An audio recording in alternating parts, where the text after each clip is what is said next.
You are Locked On Braves POSTCAST, part of Locked On Sports Atlanta, your team every day.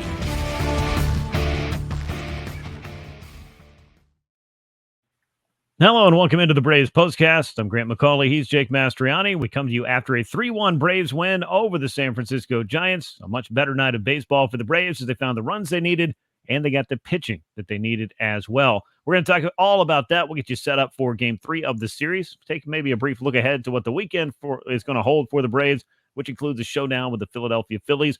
All that is coming up on the Braves POSTCAST, part of the Locked On Podcast Network, your team every day. Before we get started, hit that thumbs up button, subscribe to Locked On Sports Atlanta on YouTube, subscribe to Locked On Braves, wherever you get your podcasts as well. Today's episode is brought to you by Prize Picks, the easiest and most exciting way to play daily fantasy sports. Go to prizepicks.com/LockedOnMLB and use the code LockedOnMLB for a first deposit match of up to $100. Well, Jake, a much better night of baseball for the Braves. They were able to stage what we haven't seen a lot of this year, which feels like kind of a clutch rally, a two-out rally that helped them win this game. And you also saw some big things from a Brave that's been looking to just find some consistency at the plate. And all of that in the backdrop of another masterpiece by Chris Sale, and it all added up to a Braves win over the Giants. That's the formula for the Braves this year, right? You get a great start from your starter, Chris Sale, 6 innings, just 1 earned. You get just enough runs to kind of cover that, and the bullpen comes in and shuts things down. I mean, that has been the way the Braves have won most of their games this year. It hasn't been slugfest. It's been games just like this. You get great pitching, you get just enough offense, and it wins. And look, wins are good, Grant. That's what we're looking for. Yeah, I think that is the bottom line. If I read the comments correctly in the last video, we didn't smile enough at the beginning. I don't know what that has to do with anything. I don't know that there was a lot to smile about in yesterday's game. There certainly is today. So hopefully for whoever's out there looking for our $1 million smile, we'll be able to show it off a little bit more when the Braves are having games like this. But jokes aside, this is the kind of outing we've come to expect from Chris Sale. He did his thing. The Braves bats were doing just enough to help even up this series at a game apiece. We talked about it coming in before we kind of delve into this game itself. The importance of taking a series from the Pirates, taking a series from the Giants, and having yourself in a position where when the Phillies roll into town this weekend, that you at least feel like you got a little bit of momentum on your side. I mean, it's obviously what you're looking for. I mean, you want to win series, but more than anything, like you said, you kind of want to have that good momentum going into that Phillies series. And while it's a win, and you still don't feel very good about the offense over the past week, like I said, just kind of jokingly, wins are what you're trying to get, and getting them any way that you can, whether that is just by good pitching, good defense, which you saw some of that in this game. Mm-hmm. It's going to have you feeling better and more confident going into a big series and a showdown against the division rival who you're still trying to chase down. It sounds like, I know it's kind of a big leap right now with where things stand, but a lot of baseball left to be played. So yes, you put yourself in an opportunity. Chris Sale, like we talked about yesterday, coming in, being that stopper. And now you got a chance to win that series and go into that Phillies series, winning a couple in a row and feeling much better about yourselves. Yeah, I mean, stranger things have happened than the Braves chasing somebody down and winning the National League East or just winning a division if you look back over the history of this club. And that still is a goal of theirs. Again, it's not their only goal, but it's one of the checks or boxes that they want to check along the way towards their ultimate goal, which, of course, is winning a World Series. Just wanted to throw that out there to make sure that people know it's not just win the East. There are bigger goals in mind for this Atlanta Braves club, but getting yourself into October, that's really what the big focus is, and the Braves want to do that the way that they've been doing it. As Chris Sale was out there, just as the kids would say, shoving yet again tonight, 6 innings of 1-run ball, 9 more strikeouts. He's been just absolutely electric. We're going to dig in more to this start a little bit later, but from the big picture perspective, Jake, as you looked at what the Braves were doing in the offseason, Alex Anthopoulos making the deal for Chris Sale, it came with a caveat of, well, when healthy, this guy could be one of the best pitchers in baseball. Well, he is healthy, and he's one of the best pitchers in baseball. Yeah, go figure. I mean, and look, even at times last year with the Red Sox, when he was healthy, he wasn't pitching quite like this. Now, I talked about it when the move happened. Some of the underlying metrics said that this was still possible, still had the big whiff rate on the slider. The stuff still looked really good. The guy just hadn't pitched for a while. And now, this is kind of through 100 innings last year. He's already at that mark this year. So we'll see what it looks like going forward. But clearly, he is still one of the better pitchers in baseball when he's out there. You saw it again this time out. And you saw it with the Giants lineup last night that they will take some pitches. They'll foul some tough pitches off. They'll take some walks. And he did have to throw over 100 innings, but able to get through those 6 innings in this one. And what's really impressive, 82.2 mile per hour average exit velocity against. He gave up 2 hard hit balls over 6 innings. Braves pitching staff gave up 3 hard hit balls the entire game. So he's checking all the boxes, Grant. He doesn't walk anybody. He strikes out everybody, and he does not giving up hard contact. I mean, that is a recipe for success right there. And it's why he's put himself in that all-star conversation, which I think should be a no-brainer at this point. And he's also right up there in the Cy Young conversation as well, as we're at the halfway point. Yeah, definitely has to be. I mean, he's leading the Braves pitching staff in a way that they needed somebody to step up and lead. And obviously Max Fried's doing a lot as well. But when Spencer Strider went down, you knew that, if you were able to get this kind of performance from Chris Sale, it would go a long way towards helping to at least normalize and stabilize that starting rotation. And he has more than done that over the course of the first half of the year. As you mentioned earlier, part of this recipe for success is what the Braves bullpen is able to do. Great to see A.J. Minter back in there. Sorry to see him get a little bit of a scare in his first batter face, but seems to be no worse for the wear. And then Joe Jimenez and Raisel Iglesias coming in. That's, again, I think the formula for how the Braves want to close down the late innings of any game they have a chance to win. And that group did it again tonight. And again, as the Braves pitching staff overall continues to do what it's doing, I think just are holding out hope, and there is a lot of baseball left to be played, that the offense can find some form of consistency to give them just a little bit more of that margin for error. Again, we've been talking about it. If it was just a league average offense, you'd probably be right there with the Phillies, and you'd still be, tight in that race in the NL East. It just hasn't happened. The pitching has done its job, whether it's Chris Sale, Max Fried, Ronaldo Lopez, Charlie Morton. He's been better than people give him credit for.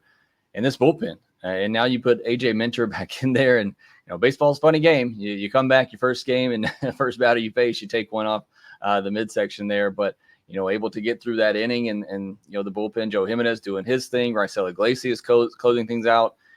Pierce Johnson's great in that role. So now you have your back end set, and it really is, again, I think it has to be somewhat for fans, at least, maybe not for players, but for fans, I think it has to be somewhat of a mindset change for us to say this team is different now in the way that they're going about it and the way that they're trying to win games. It is, give me 6 innings from my starter, good 6 innings like we've gotten, turn it over to that lights out bullpen in the back end. And again, you hope you're able to get enough runs, get 3-4 runs to be able to get the win. I mean, that's been the formula for most of the season, and it's been a good one for the Braves. But again, as you said, you get a little bit more offense with the pitching staff the way it's been, then you feel like this team could really take off and maybe get back in that NL East race. But the pitching has more than done its job so far this season. Yeah, and I do feel like still there's a next level there because of the talent. I mean, obviously some guys have been through it this year, to put it lightly. Some guys are still going through it, trying to figure it all out. One guy who's kind of come out on the other side here lately, the last couple of weeks, is Austin Riley, who's been blistering hot now. Amazing how he's managed to turn his season around. Had the key hit in the 2-run rally in the 5th inning, delivering a 2-run double, another multi-hit game for him. Austin Riley has seemed to really get things in sync. You see him using all fields now, and it's not just about the power, though he does have, quite a bit of power having been shown off in the last 18 games with 7 home runs. But he's delivering, Jake, in all the little things that let you know that when it's going right for Austin Riley, he's seeing the ball well, and he's able to go with those pitches the opposite way and show power to the opposite way as well. We've seen that, and everything seems to be is rounding into form right now for Austin Riley, and the Braves definitely needed that to be the case. They needed somebody in the middle of that order to come through with some big hits, and Riley did it again tonight. And you knew it was only a matter of time. I mean, we've seen it with Austin Riley for just too long now. And even in the years where he's been good, there's been some ups and downs. There's been adjustments that he's had to make during seasons. But overall, he's generally gotten it done, or he's pretty much always gotten it done after his first couple of years.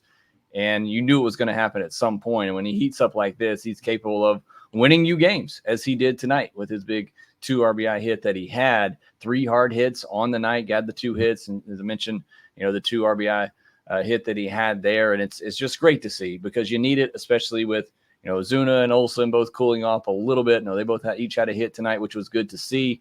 But both those guys kind of cooling down a little bit. You look at it now, Riley has the 3rd highest OPS in the starting lineup tonight he's right there behind Jared Kelnick, who's at 767, and Riley at 760. Obviously, nobody's touching Ozuna right now at 938, but he's just been on that kind of streak here lately, and it's great to see. Again, it almost makes you can wonder if the Braves need to change the lineup up a little bit with how he's going right now, because when he is hot like this, like I said, he can carry an offense, but also at the same time, maybe you just don't want to mess with it right now when he is swinging the bat so well.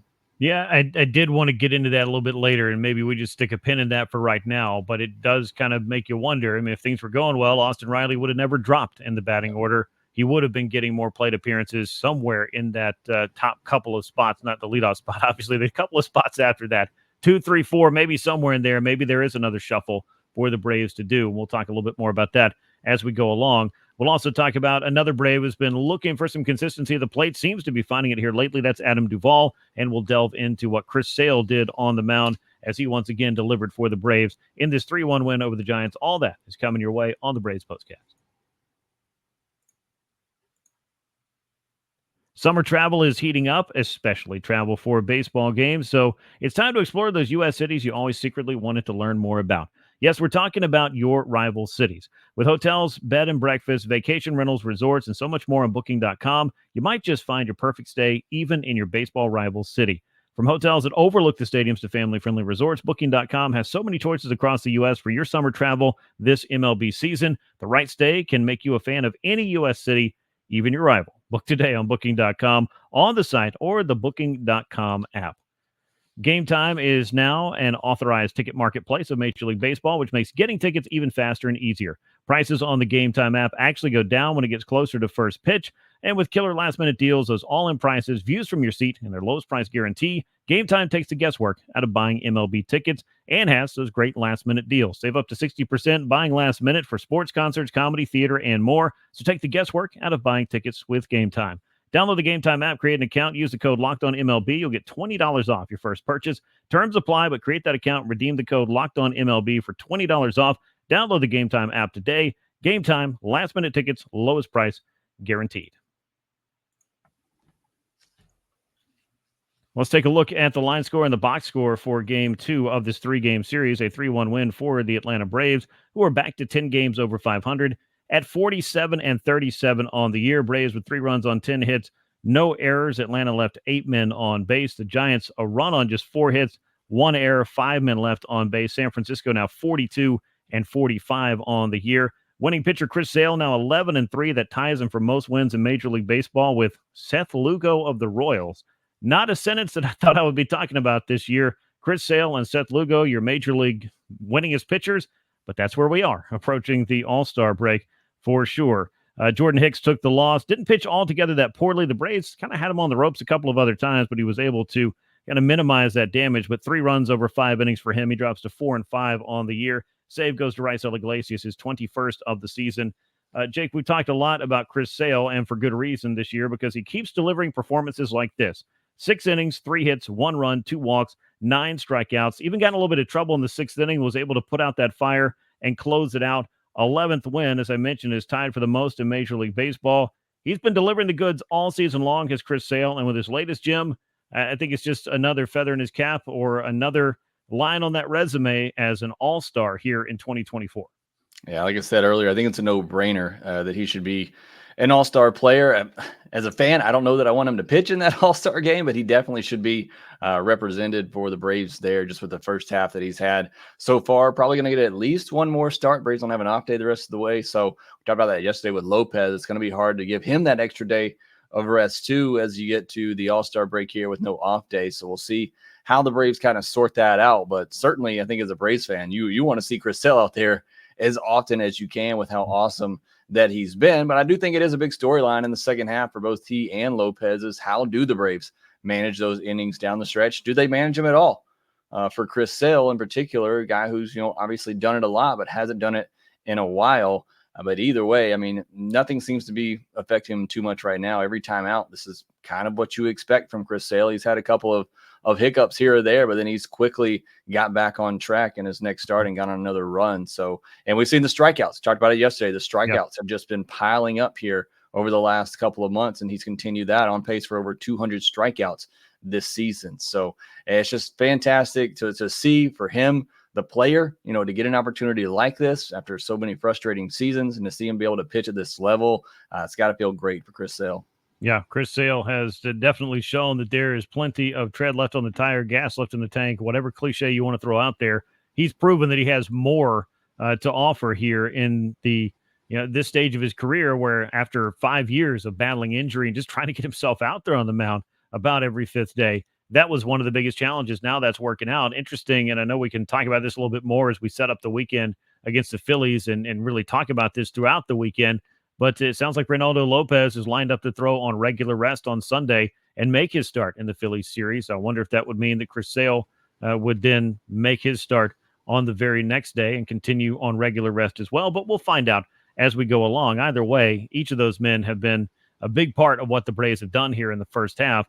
Chris Sale, certainly a huge, huge boost for the Braves rotation, which is exactly what Atlanta was hoping to get from him, and then some, I think might be the understatement of the show. We talked about Austin Riley getting right here lately, but a little movement in the right direction for Adam Duvall. We've certainly been hoping to see it. I mean, nobody works harder. I don't think there's too many guys down in that clubhouse that are more well-liked and well-respected and have been a part of the Braves' success in the past than Duvall, but this battle against right-handed pitchers, it really had him down some kind of way. I've said fighting through it, down in it, trying to work things out and, get past the slump.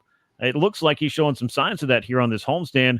RBI double in the second inning put the Braves on the board. A 3-hit game for Adam Duvall, his first this year with the Braves. Much needed to see all of this. And Jake, doing it against right-handed pitching, that has to make Adam Duvall feel like all that work and all that grinding that he's been doing is finally turning into some results out there.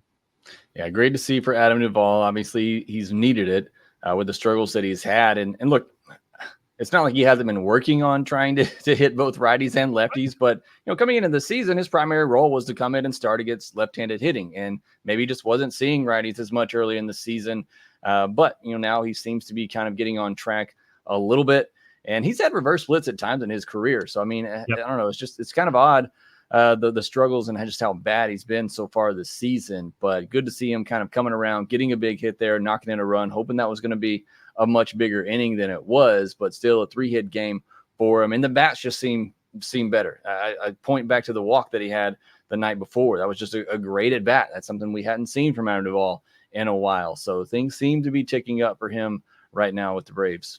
Yeah, maybe working some counts a little bit more, slowing things down a little bit, which I know can be incredibly tough to do when the results aren't there. Okay, well, whatever you're doing, just do it slower now. And that's not really how urgency works. And I think we all know that from experience in whatever you do in life. When you're trying to get the results, it is hard to play that waiting game. It's hard sometimes to trust the process and the work, even if you've seen it work before. And you might have seen me. I was reaching for my phone to pull up Adam Duvall splits because I was looking at it this past week, and I saw he has had reverse splits in the past, which makes it a little bit more befuddling that he would have so much trouble against righty pitchers this year, but you knew it just couldn't stay that way forever. I know there was some bad batted ball luck in there. There was also a lot of swing and miss that was going on, but as you mentioned, the at-bats and the quality of those seem to be improving quite a bit for him. Now, the bottom of the lineup right now, I hate to, pick on a very obvious, hole for the Braves and kind of the soft underbelly, if you will, of a lineup that really hasn't had one the past few years.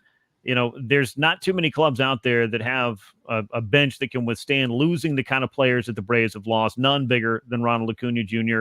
The struggling by other members of this club for extended periods of time has also not helped. And then you have Michael Harris going on the shelf for a number of weeks as well. That is what has created what's going on at the bottom of the Braves lineup, and whether they're able to go out and get help in the not too distant future, whether they have that reunion with Eddie Rosario that folks are talking about, wondering about, and trying to see if that might be a little bit of a Band-Aid, at least heading towards the trade deadline later this month. It's obviously not ideal right now. Orlando Arcia having a tooth get pulled. He wasn't hitting a ton, but now it's got Zach Short in the lineup, who is clearly not there for his offense, even though he had a great first week or so in a Braves uniform.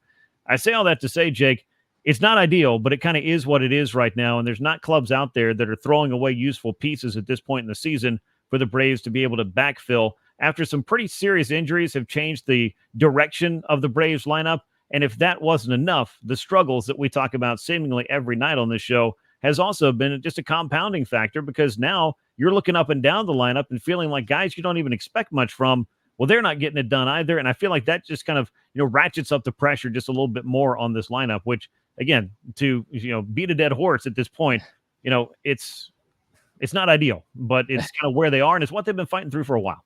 Yeah, they have been. And look, it's not fun for Braves fans. You sit here and you see, no disrespect, Forrest Wall, Zach Short batting at the bottom of your lineup, and you're used to having, Michael Harris has been hitting down there at times, and Orlando Arcia last year was an all-star batting down there at times. I mean, it has been a very deep lineup for years. And now you're dealing with guys who are, they're role players. They're guys who are fill-ins, but you're having to count on them too much. And you look at it tonight, you had 10 hits tonight.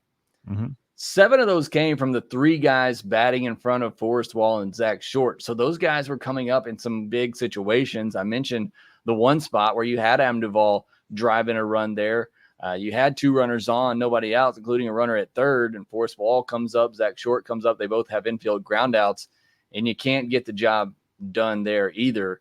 And it's just, it's where the Braves are. Like you said, it's just what they've been battling through. And then Jared Kelenic, has an off night, 0-4 with 3 strikeouts. Ozzie does have the 1 hit, but then you got a part of your lineup there from the bottom and the top that it's not getting it done. And when it's just a couple of guys mixed in the middle. So, it's just, I hate to use this phrase, but it is what it is right now. And until you are able to make some moves or until you get some guys back healthy, this is what you're going to have to count on night in and night out. And like you said, it is going to put more pressure on an Albies, on an Ozuna, on an Olsen, on a Riley to really come through when they get those opportunities. Yeah, it does. And those are the guys, those are the household names and the guys making the big money who are part of that core that signed for a long time that you're expecting to see come through. Guys like Riley, guys like Olsen, Albies, and clearly, the veteran in Ozuna, who's also, wrapping up a long-term contract and could be back next year. Those are the guys you expect to be driving in the runs for you, especially when you don't have the National League MVP leading things off. You came into this year thinking you'd have the catcher, Orlando Arcia, and Jared Kelenic being at the bottom third of that order. That sounds pretty good when you think about those names. And I know some of those guys have struggled at different times, but either way, that's a big difference from Forrest Wall and Zach Short. Zach Short, who wasn't even in the organization on opening day. Forrest Wall, who was a really great story in the spring, and I think could be a useful pinch runner, 4th or 5th outfielder, but a guy that playing every day, I don't necessarily feel like, you're going to be able to count on that to help carry your offense at all. He and Zach Short each left 4 men on base in this game. And again, it's a team game. There were some other left on base, and there have been throughout the course of this year, but it has been kind of exposed toward the bottom of that lineup, especially. And then to your point, Jared Kelenic hadn't had too many 0-for-4s with 3 punch-outs, but he had one tonight, and you could tell how frustrated he was about that. And that's after a month of being possibly and quite probably the Braves' most consistent hitter.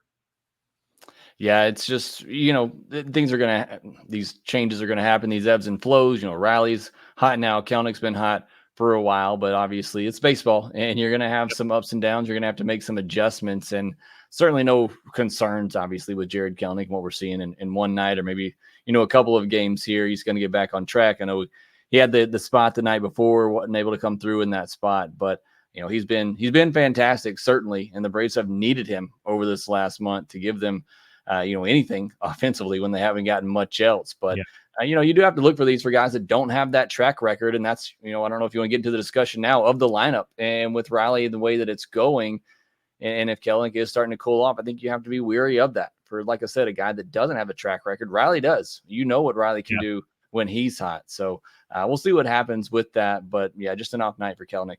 Yeah, let's take a break and then jump back into that lineup discussion. We'll also, of course, have some injury updates for you on several different fronts for the Braves, and we'll look ahead to Game 3 of the series. All that will come your way next on the Braves Postcast. If you're looking for promotions, Prize Picks has got you covered every week, from lowering select stats projections on Tuesdays, which increases your chance of getting a win, to getting your entry fees back if you have a losing lineup on Fridays. Prize Picks is America's #1 fantasy sports app with over 5 million active members. Get in on the daily action with your friends and become part of the Prize Picks community today. Download the Prize Picks app and use the code LOCKEDONMLB for a first deposit match of up to $100. Again, download the app today. Use the code LOCKEDONMLB. That's all lowercase for that first deposit match of up to $100 from Prize Picks. I do want to wrap up that discussion because I think it is worth bringing up, and there's not a lot that you can do. If you're Brian Snitker, you can move some of these pieces around. I haven't really had any problem whatsoever with the quality of the bats, I feel like, lately from Marcell Ozuna, so I'm certainly not making a case to move him out of the third spot. Matt Olson, meanwhile, the strikeouts are kind of piling up for him. We talked about this yesterday. Going on about a 2+ week sample of your cleanup man having 3 runs knocked in. That's not exactly ideal. The guy behind him, though, Austin Riley's been lighting the world on fire. Maybe a little flip-flop right there. I know that Brian Snitker also likes to have the lefty-righty when he can manage it, because it makes it more difficult for the opposing manager to pick what bullpen piece that he wants to have kind of lined up there. So I understand some of that, but at some point with the Braves, and I know you try to do it the best you can, provide protection for hitters that are slumping. And then there's the case to be made that, you got to ride the hot hand. That certainly is what got Jared Kelenic at the top of the order. Something else I don't think really needs to change anytime soon. It's going to be interesting to see what the Braves do. It'll be further interesting to see what they do when they can get Michael Harris back. And he did run on Wednesday, which is a great sign, but still trending toward that second half return. There could be a few moving pieces here, but Jake, I think you'd agree. The big thing that you need to see is some of these guys finally getting back to what they would consider their normal. I mean, yeah, that's the key. I mean, we talk about all the moves that the Braves could potentially make at the trade deadline. And I said this about the 2021 season. None of that would have mattered if the core guys didn't start hitting and didn't start 100%. producing like they're capable of. And, it happened in 2021. That's, exactly what we saw. And that's what has to happen this year. You can go out and make all the moves you want, but if Olson's not hitting like Olson, if Riley's not hitting like Riley, if Michael Harris doesn't come back and hit like Michael Harris, then none of it really matters. So it is very much dependent on those guys hitting like they're capable. As far as the lineup, I've tried to talk about it 3 times, so I guess I need to continue to do it now. But there's just, like you said, there's not a lot of options. Yeah. I do think the top 6 is set in what, those guys that are there, but in what order. And, Snitker, he's not one that's going to just change it up every night. And he's not really somebody that's going to play the hot hand. But like I said, a guy like Riley, who, is normally your 3-hole hitter and a guy that you trust. And I think if he's going like this and you see signs of that, I think you do have to consider making some sort of move.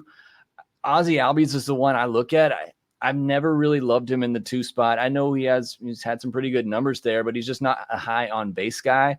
He's more of a slug guy, somebody that's going to get you some doubles and some home runs. So maybe swapping him and Riley in the lineup a little bit might be something that I would consider.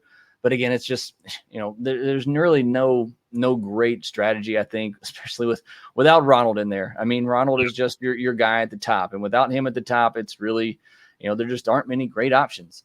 And you've been riding the hot hand of Kelenic up there. I'm fine with the way things are now. But again, with Riley, and you see him heating up like this, and you know what he's capable of, I do think you have to try to move him up in the order somewhere, whether 2, 3, 4 in the lineup.